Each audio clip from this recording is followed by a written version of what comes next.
Hallo meine Freunde, hola Madridistas. Dieses neue Real Madrid von Xabi Alonso erinnert mich unglaublich an die Anfangsphase von José Mourinho bei Real Madrid.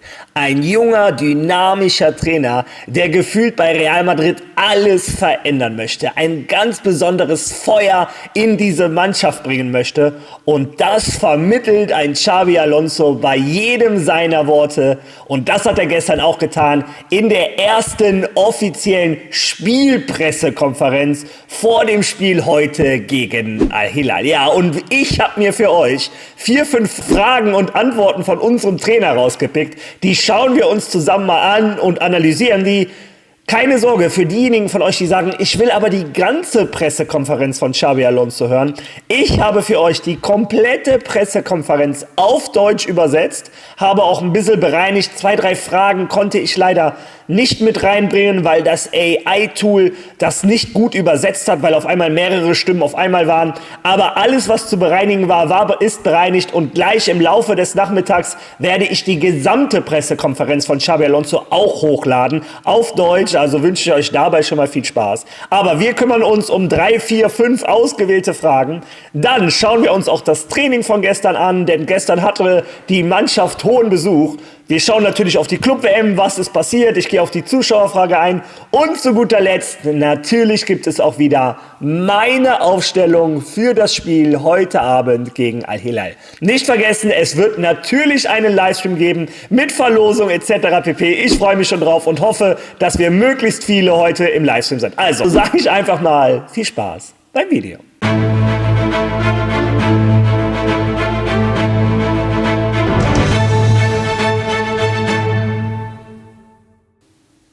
Ja, ich würde sagen, starten wir einfach mal mit der Club-WM. Was war gestern los? Die Club-WM hat gestern gestartet um 18 Uhr mit einem Fluminense gegen Borussia Dortmund. Und ich bin ehrlich, ich war ein bisschen geschockt.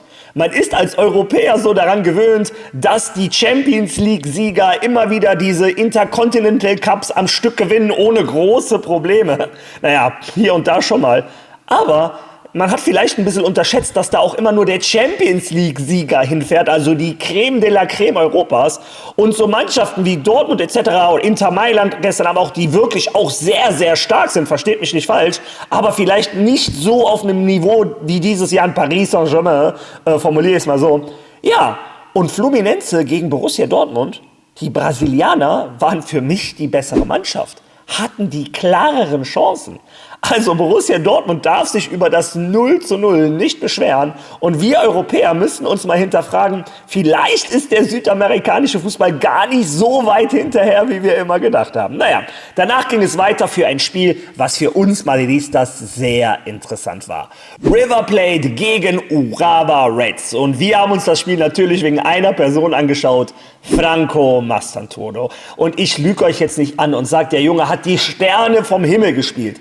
Ich glaube, man hat ihm angemerkt, dass es das erste Spiel war, wo er Real Madrid gehört. Die ganze Welt hat auf ihn drauf geschaut. Dieser Druck, ich glaube, das hat man gemerkt. Er war ganz okay. Er hat das 1:0 mit eingeleitet. Heutzutage heißt das ja Pre-Assist. Also er hat es ganz okay gemacht. Jetzt kein besonderes Spiel. Im Endeffekt gewinnt River Plate, aber auch verdient mit 3:1. Ja, dann um 0 Uhr das Spiel, was ich nicht geguckt habe. Und zwar Ulsan gegen Sundowns. Und ganz ehrlich, zunächst einmal, ich kannte beide Mannschaften nicht. Das Sundowns hat anscheinend hochverdient mit 1:0 gewonnen. Ich habe mir den Ticker durchgelesen, habe mir Wiederholungen angeschaut, und die waren auch klar besser. Aber ich zeige euch mal, warum eine Club-WM so geil ist. Warum ich froh bin, dass es diesen Wettbewerb gibt. Schaut euch das mal an.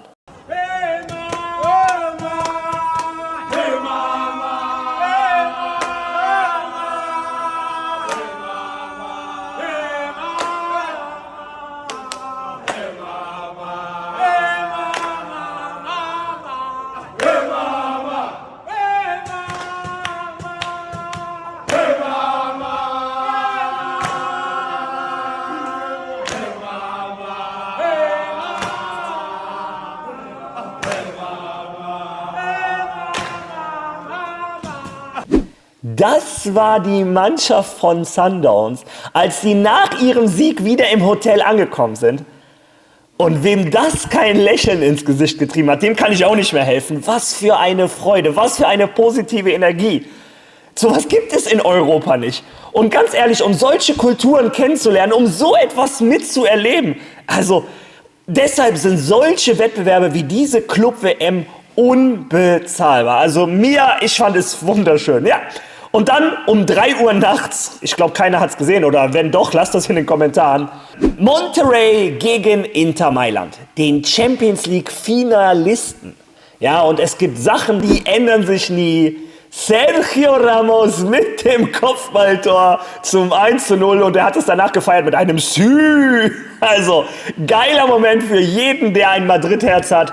Schöner Moment. Am Ende hat Inter Mailand gegen Monterrey auch 1:1 gespielt, was mal wieder gezeigt hat, dieser Unterschied zwischen, in dem Fall Mittelamerika und Europa ist vielleicht gar nicht so groß. Also, wie dem auch sei, knappe Ergebnisse gestern und viele Europäer, ich auch, waren sehr überrascht. Ja, aber jetzt kommen wir zu heute, dem Tag, auf den wir Madridistas inzwischen seit Wochen, vielleicht sogar seit Monaten warten. Spätestens seit ich weiß, dass Xabi Alonso unser Trainer ist. Heute Abend spielen wir um 21 Uhr gegen Al-Hilal. Wir sind aber heute nicht die Ersten. Um 18 Uhr spielt Manchester City, das neue Manchester City, was 350 € investiert hat in den letzten 2 Transferfenstern, gegen WAC.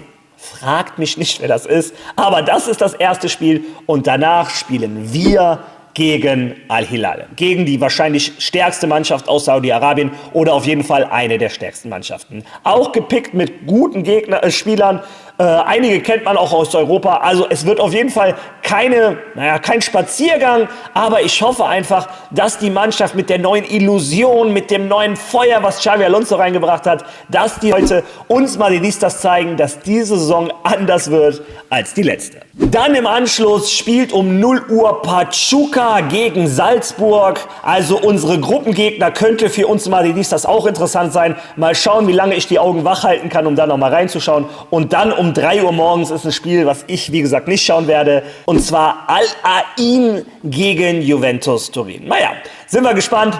Das ist auf jeden Fall die Aktualität zur Club-WM. Ja, und ihr kennt die 2 Kategorien, die ich während dieser Club-WM in meine Videos einbaue.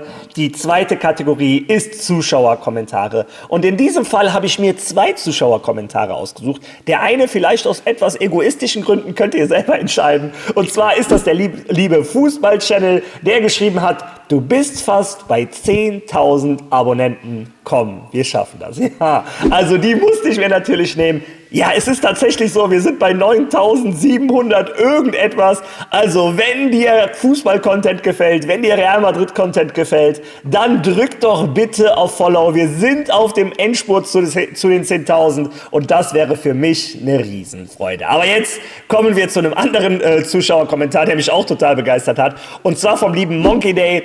Was ich extrem feiere, ist, wie Arda und Dejan Huijsen Fotos teilen und man sieht, dass sie sich richtig Bombe verstehen. Ich denke, die beiden werden so krass reißen wie Bellingham und Trent Alexander-Arnold. Warte mal ab, was hier abgeht. A la Madrid, ihr Amateur. Also zunächst einmal vielen Dank für die Kommentare. Und ja, dieser Kommentar war kein Einzelfall. Viele von euch haben das geschrieben und gefragt, was ist da los mit Arda und Dienhausen? Die sind ja nur noch zusammen. Beim Training sieht man die nebeneinander stehen. Bei Instagram postet Arda ein Foto, wie ein Kopfballduell gegen Dienhausen verliert. Und er schreibt sowas wie, es war knapp oder nah dran oder irgendwie sowas. Ich hab's nicht. Also total lustig. Und die beiden scheinen sich gefunden oder gesucht und gefunden zu haben. Also eine neue Bromance. Bin ich gespannt, was Endrick dazu sagt. Nicht, dass es Eifersüchteleien gibt. Naja, ich hoffe einfach mal, wenn Endrick zurück ist, dass die 3 da zusammen unterwegs sind. Sind ja auch alle ungefähr das gleiche Alter, ne? Alle 19, 20 Jahre alt. Also sehr schön mit anzusehen und umso besser die Stimmung in Madrid ist, umso wahrscheinlicher der Erfolg. So sehe ich das. Ja, wer den Erfolg auch aus erster Hand sehen wollte, seht ihr jetzt ein bisschen parallel, ist unser Präsident Florentino Perez. Der ist gestern in den US angekommen, hat sich bei der ganzen Mannschaft begrüßt. Irgendwie habe ich ich bei dem immer das Gefühl, man merkt, wen der wirklich besonders mag. Da ist er so mal ein bisschen zeigt er mehr Zuneigung.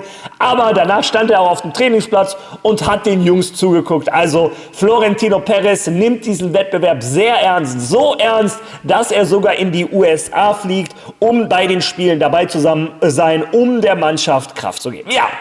Aber derjenige, der dafür zuständig ist, dieser Mannschaft am meisten Kraft zu geben, ist natürlich Xabi Alonso. Und gestern, wie eben im Vorspann gesagt, war die erste richtige Spielpressekonferenz. Und da gab es einige interessante Antworten. Es macht so einen Spaß, Xabi Alonso beim Fußballspielen oder über Fußball zuzuhören, wenn er über Fußball redet. Ja, und es gab einige brisante Fragen etc. Ich habe mir einfach mal 3, 4 Fragen rausgenommen. Die letzte, ich konnte nicht aufhören zu lachen. Also man sieht, dass Xabi Alonso auch sehr viel Humor hat. Auch die Antwort hat mich wieder an José Mourinho erinnert. Aber fangen wir erstmal langsam an. Hören wir uns mal die erste Frage und die erste Antwort von Xabi Alonsos Pressekonferenz zusammen an.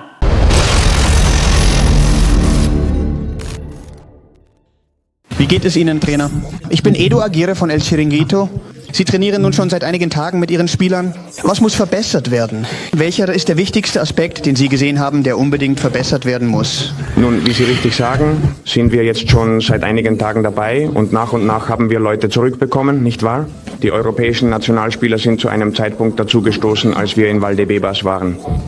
Diejenigen, die hier in den Vereinigten Staaten spielen, sind etwas später dazugekommen. Aber ich denke, es sind die Abstände. Ich glaube, wenn wir als Mannschaft bessere Abstände haben, sowohl mit als auch ohne Ball, werden wir besser positioniert sein und alles wird viel besser funktionieren. Deshalb ist es wichtig, dass wir erkennen, wo wir stehen müssen und dann werden wir in der Lage sein, Ballbesitz zu haben, den Ball zurückzuerobern und die Mannschaft kompakter zu machen. Ich denke, das könnte es sein. Darauf haben wir ziemlich viel Wert gelegt. Also, ihr habt es selber gehört. Die Abstände. Wie oft haben wir letzte Saison während der Spiele von Madrid gesagt, das kann doch nicht wahr sein. Zwischen der letzten Abwehrreihe und den Stürmern waren 60 oder 70 Meter teilweise. Vorne haben die Stürmer ab und zu mal alleine gepresst. Die Innenverteidiger haben die ausgelacht, haben den Ball hinten rumgespielt zum Mittelfeld. Und zwischen den Stürmern und dem Mittelfeld war eine Riesenlücke. Dann wieder zwischen dem Mittelfeld und der Abwehr. Also genau dieses Problem hat Xabi Alonso erkannt. Und er hat auch gesagt, die Abstände sowohl in der Vorwärtsbewegung als auch in der Rückwärtsbewegung sind sehr wichtig. Was auch bedeutet, ein Vini, ein Mbappé, wer auch immer vorne steht, kann nicht stehen bleiben, sondern die Abstände müssen reduziert werden. Das ist der wichtigste Aspekt. Und ich finde, das ist ein Schritt in die richtige Richtung. Denn wenn die Mannschaft kompakt ist, wenn die Mannschaft zusammenpresst, zurückrückt etc., dann ist die Mannschaft jeder Einzelne wesentlich stärker. Also mich hat die erste Antwort von Xabi Alonso schon direkt beeindruckt. Gehen wir mal direkt zur nächsten. Hallo Xavi, Miguel Angel Diaz vom Kope-Netzwerk. Das war ein Steckenpferd von Ancelotti in der vergangenen Saison, das Wort Engagement im Defensivsystem, besonders was das Pressing der Stürmer, der Offensivspieler anging. Ich wollte Sie fragen, welche Bedeutung das für das System haben wird und wie Sie die Leute an der Spitze davon überzeugen werden, diese Mission zu erfüllen. Denn wenn nicht, kann das Verteidigungssystem zusammenbrechen. Nein, ich denke, heutzutage ist es grundlegend, dass es dieses Gleichgewicht sowohl in der Offensive als auch in der Defensive gibt, dass das Engagement da ist und dass alle in allen Phasen eingebunden sind. Wie ich zuvor schon gesagt habe, glaube ich, dass die Abstände, dass die Mannschaft zusammensteht und sehr helfen wird und darüber haben wir gesprochen. Wir hatten wenig Zeit, aber wir werden versuchen, so effektiv wie möglich zu sein, damit der Ausgangspunkt gut ist. Ich bin sicher, dass wir am letzten Tag des Turniers, hoffentlich ist es der letzte, ein besseres Team sein werden als zu Beginn, weil wir Zeit haben werden, über Dinge zu sprechen, zu sehen, ob es der richtige Weg ist, ob das funktioniert und wie wir es korrigieren können. Die Spiele werden uns viele Dinge zeigen und deshalb ist der Ausgangspunkt morgen oder war es vor ein paar Tagen, als wir angekommen sind und wir werden sehen, wo wir am Ende stehen. Ja, auch da wieder das erste Thema, die Abstände. Und es ist wichtig, dass jeder Spieler durchgehend aktiv ist. Hat er auch gesagt, sowohl in der Offensive als auch in der Defensive. Und was mir auch gefällt, ist natürlich, die Mannschaft wird sich im Laufe dieses Turnieres weiterentwickeln. Wir werden am Ende des Turnieres, hoffentlich ist es der 13. Juli, hat er selber gesagt, werden wir eine bessere Mannschaft sein als jetzt. Logisch, der Xavi hatte mit der ganzen Mannschaft 2 Trainingseinheiten, wo alle zusammen waren. Also, natürlich wird sich diese Mannschaft noch entwickeln, aber wieder, Hauptprinzip ist, alle müssen arbeiten. Das ist in der neuen Fußball unerlässlich. Also es ist total wichtig, ohne geht es nicht. Und jeder Spieler muss aktiv sein, sowohl in der Vor- als auch in der Rückwärtsbewegung. Fand ich persönlich sehr wichtig. Ja, dann kommen wir auf eine Antwort, die mir auch sehr viel Spaß gemacht hat. Hört euch die mal an. Hallo Xavi, wie geht's? Joel Del Rio von der Zeitung Marca. Am ersten Tag hast du gesagt, dass du die Fans begeistern möchtest, und ich habe mich gefragt, ob es dir gelungen ist, auch die Spieler zu begeistern, ob sie schon anfangen, ein wenig an diese neue Spielidee zu glauben. Nun, das ist eine Frage für Sie. Was ich aber gespürt habe, ist, dass die Spieler motiviert sind, dass sie nach dem Abschluss einer fantastischen Ära, die sie erlebt haben, mit Begeisterung dabei sind, dass es neue Gesichter gibt und dass die Aufnahme der Veränderungen gut war. Aber um wirklich zu begeistern, muss man es auf dem Platz zeigen. Ich kann jetzt viel sagen, morgen beginnt der Moment der Wahrheit, dann geht das Rock'n'Roll los und das muss man sehen. Morgen, also heute, beginnt der Moment der Wahrheit. Dann geht der Rock'n'Roll los. Und das ist das, was wir Madridistas das doch spüren wollen. Diese Energie. Er hat auch klar gesagt, ob ich die Spieler erreicht habe, ob die dieses Feuer leben, das musst du die fragen. Ich will das heute Abend auf dem Platz sehen und das werden wir sehen. Und wo er gesagt hat, heute startet der Rock'n'Roll oder morgen, das fand ich persönlich schon sehr gut. Ja, dann hat er noch ein Update gegeben zu den ganzen Verletzten. Das heißt, ich brauche es euch gar nicht mehr erklären.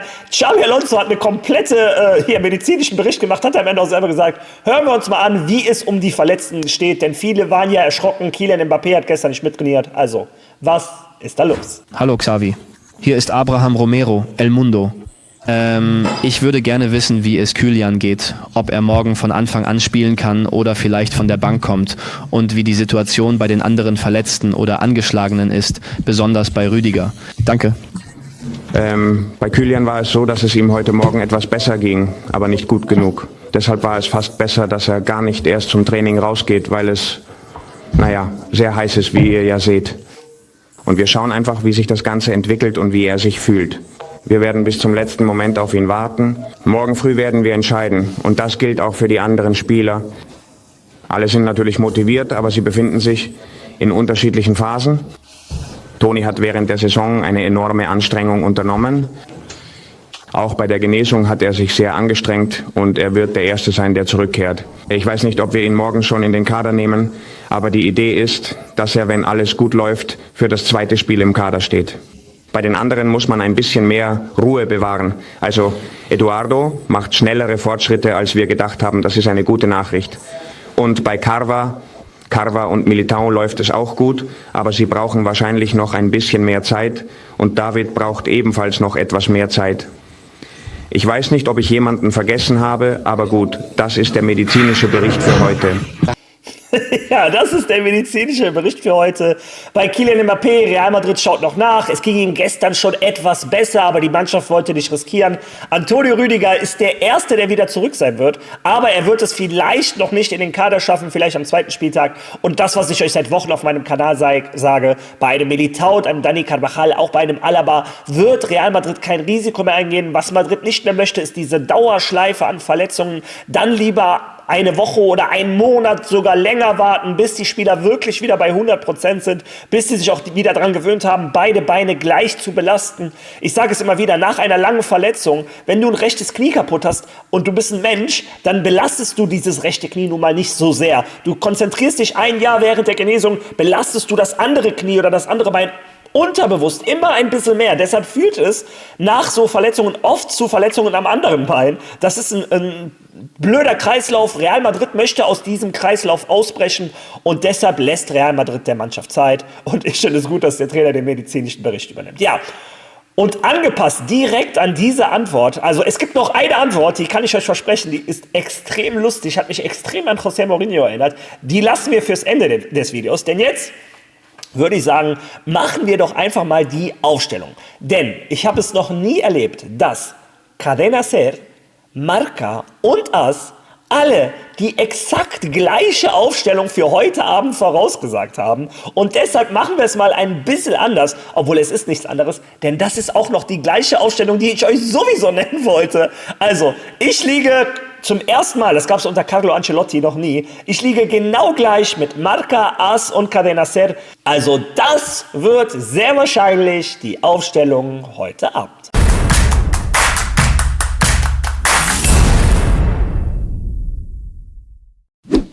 Im Tor Thibaut Courtois. Wir spielen anscheinend mit einer Vierer-Abwehrkette. Die beiden Innenverteidiger, ein Raúl Asensio und ein Dienhausen. Wie gesagt, Rüdiger steht wahrscheinlich noch nicht mal im Kader. Militao etc. auch noch nicht. Das werden die Innenverteidiger.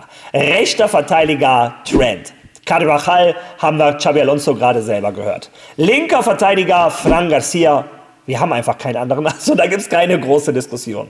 Dann ein Vierer-Mittelfeld oder ein 4-3-3. Das ist der einzige Unterschied, wo Marca, AS und Cadena Ser sich nicht einig sind.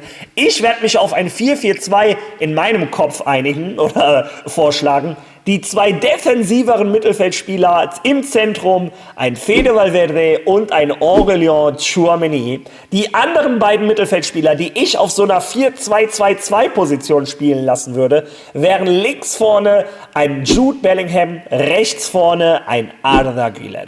Und vorne die Stürmer werden sein ein Vini Junior und ein, wenn Mbappé fit ist, Mbappé, wenn er nicht bei 100% ist, und das werde ich glauben, ein Rodrigo. Ja, das ist die Aufstellung, in der sich zurzeit in Spanien alle einig sind. Die einzige Frage ist Arda Güler, ob der im Vierer-Mittelfeld spielen wird oder, wenn Madrid ein 4-3-3 spielt, ob er den rechten Flügel spielen wird. Ich hoffe, und so wie ich Xabi Alonso verstanden habe, möchte er ja die Spieler an ihrer Lieblingsposition spielen lassen. Also ich glaube deshalb an mein 4-2-2-2-System. Es kann auch ein 4-3 sein, wo Bellingham, Tchouaméni und Valverde die Dreier sind und Arda Güler auf der 10, 4-3-1-2. Das System könnte es in der Theorie auch sein. Aber wie gesagt, meiner Meinung nach wird es dieses 4-2-2-2. Bin ich gespannt, was du zu meiner Aufstellung zu sagen hast. Lass das bitte in den Kommentaren. Ja, und bevor ich mich verabschiede, das Video ist mal wieder sehr lang,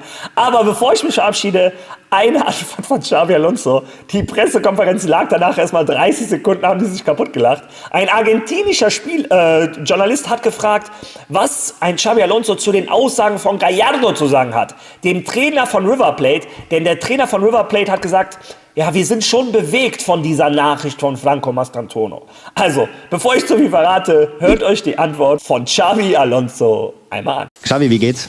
Germán Carrera für Premium Public. Ich wollte dich zu einer Aussage von Marcelo Gallardo über Mastantuono fragen, um auf dieses Thema zurückzukommen. Denn er sagte, dass die Bestätigung des Wechsels von Mastantuono River vor einem so wichtigen Ereignis wie der Club-Weltmeisterschaft emotional bewegt hat. Wie bitte wie? Dass es River sportlich bewegt hat, dass der Wechsel von Mastantuono bestätigt wurde. Verstehst du diese Haltung von Gallardo und River, einen so wichtigen Spieler zu verlieren? Kannst du das bitte wiederholen, damit ich es verstehe? Ja, fühlte sich River sportlich bewegt? Bewegt in welchem Sinne? Dass sie sich verletzt fühlten, dass River dadurch verletzt wurde, dass sie... Benachteiligt meinst du? Okay. Klar. Okay. Das Wort, das er benutzt hat, war bewegt, dass es sie bewegt hat. Bewegt, okay. Aber bewegt im Sinne von, dass es ihnen geschadet hat, meinst du? Dass es bestätigt wurde, bevor River sein Debüt bei der Club-WM gibt. Nun, ich habe das Spiel gesehen. Sie haben 3-1 gewonnen und ich denke, River hat ein gutes Spiel gemacht. Also, ich weiß nicht, ich habe sie nicht besonders bewegt gesehen. Sie nicht besonders bewegt gesehen. Was für eine geile Antwort. Also wie gesagt, da hat er mich unglaublich an José Mourinho erinnert. Auch, dass er sich nicht, verarschen ist ein böses Wort, aber dass er die Frage nochmal hat sich wiederholen lassen. Er wollte in keine Falle da laufen und er wollte auch, dass der Moderator klar ausspricht, was er denkt. Bewegt. Man kann in alle Richtungen bewegt sein, aber er hat klargestellt, also dass River Plate negativ bewegt dadurch war. Und dann hat er auch eiskalt Die haben 3-1 gewonnen, ich habe die nicht bewegt. So wie gesagt, es ist ein riesen Gelächter ist ausgebrochen und ich selber habe die Pressekonferenz mir gestern Nacht angeschaut. Ich musste so lachen und ich dachte, ich teile das einfach mal mit euch. Bin ich auch gespannt, wie ihr das seht. Ja, wie gesagt, das Video ist wesentlich länger als eigentlich geplant. Lasst trotzdem bitte Liebe da. Denkt an den Kommentar, den ich euch gezeigt habe. Wir sind nah an den 10.000. Wenn ihr mir dabei helfen würdest, wäre das eine Riesenfreude für mich. Ich hätte nie gedacht, dass ich es in die Dimension schaffen kann. Aber jetzt sind wir kurz davor, dann will man es auch schaffen. Das ist, wie gesagt, immer noch surreal für mich. Aber wie dem auch sei, lasst bitte Liebe auf diesem Video und denkt dran, wir sehen uns heute Abend beim Livestream wieder zwischen Real Madrid und Al-Hilal und heute werden auch 2 Trikots verlost. Also, nicht verpassen, wir sehen uns heute, spätestens morgen. Bis dahin. Alla Madrid!